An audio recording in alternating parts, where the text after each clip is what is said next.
The ark, which is the portal to God, is to be carried on the shoulders of those who are holy. It is not to be touched. To touch the ark is to risk death. The Ark of the Covenant was a lidded, gold-leafed wooden chest containing the 2 stone tablets of the 10 Commandments.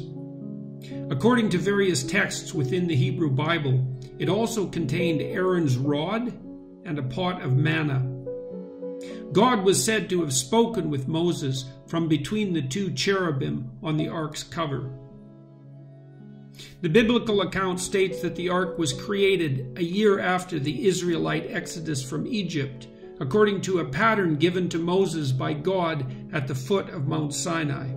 Thereafter, the gold-plated acacia chest was carried by its staves while en route by the Levites in advance of the people when on the march towards the Promised Land, or at the head of the Israelite army. In transport, the ark was concealed under a large veil made of skins and blue cloth, carefully hidden even from the eyes of the priests and the Levites who carried it. When at rest, a portable building, the tabernacle, meaning residence or dwelling place, was set up to house the ark. It was built of woven layers of curtains along with 48 boards clad with polished gold standing like vertical blinds. Solomon's temple in Jerusalem superseded it as the dwelling place of God some 300 years later. There has to be a bridge between the finite and the infinite. There has to be a place where the ephemeral meets the eternal. There has to be a bridge between the knowable and the unknowable. And there has to be bedrock at the foundation.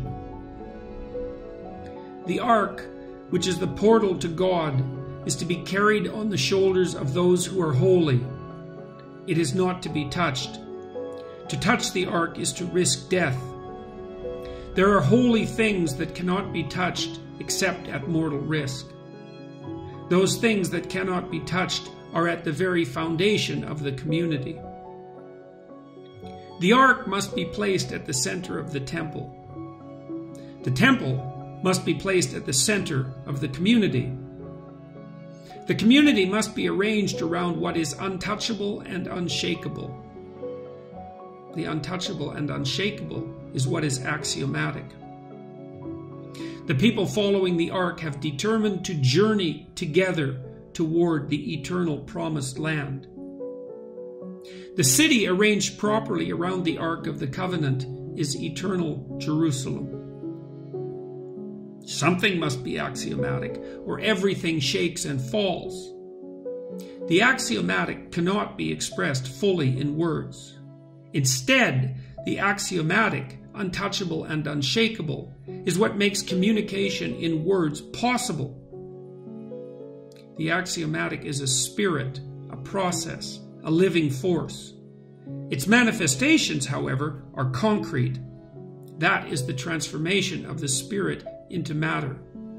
That is the generation of the tablets of stone. The Ark of the Covenant contains the rules that are derived in the first order from the axiomatic principle. That principle is the spirit that made the rules manifest. That spirit is the ultimate inhabitant of the ark, and the rules the result of its action. That spirit is the creative logos. The Ark of the Covenant and the temple are replaced by the cathedral at the center of the community. The cathedral is the cross in architectural form. The cross is where the transformation takes place. The transformation is the incorporation of the body of Christ. That incorporation is a dramatic ritual, is the embodiment of the decision not to believe in Christ, but to act him out, which is to believe in a much deeper manner than to merely believe. Christ is he who transcends death by voluntarily accepting death. Christ is he who rejects the kingdoms of this world for the kingdom of God.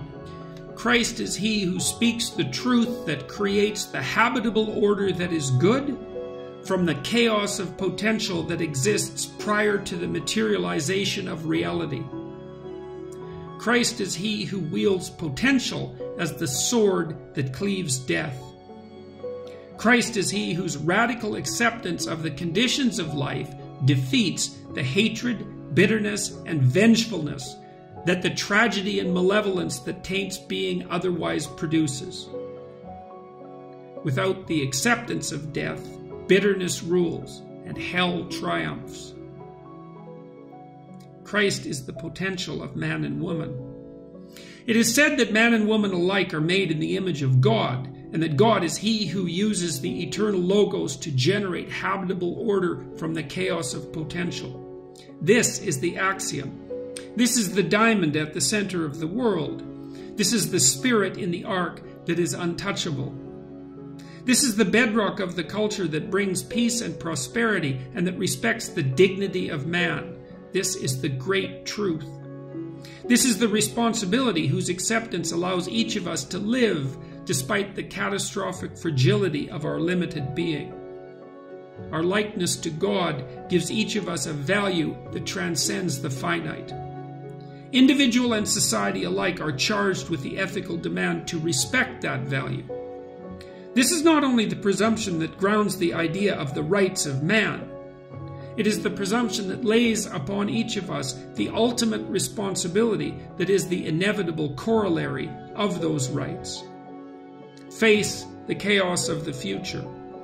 Employ the logos of which you are a part to transform that chaos into the habitable order that is good.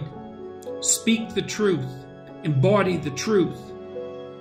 Accept, impossibly, the limitations that make being possible. Dispense in that manner with resentment, hatred, and the desire for infinite and unbounded vengeance and all the cruelty and evil that accompanies it. Pick up the cross of your tragedy and betrayal. Accept its terrible weight. Hoist it onto your shoulders and struggle impossibly upward toward the kingdom of God on the hill. The alternative is death and hell.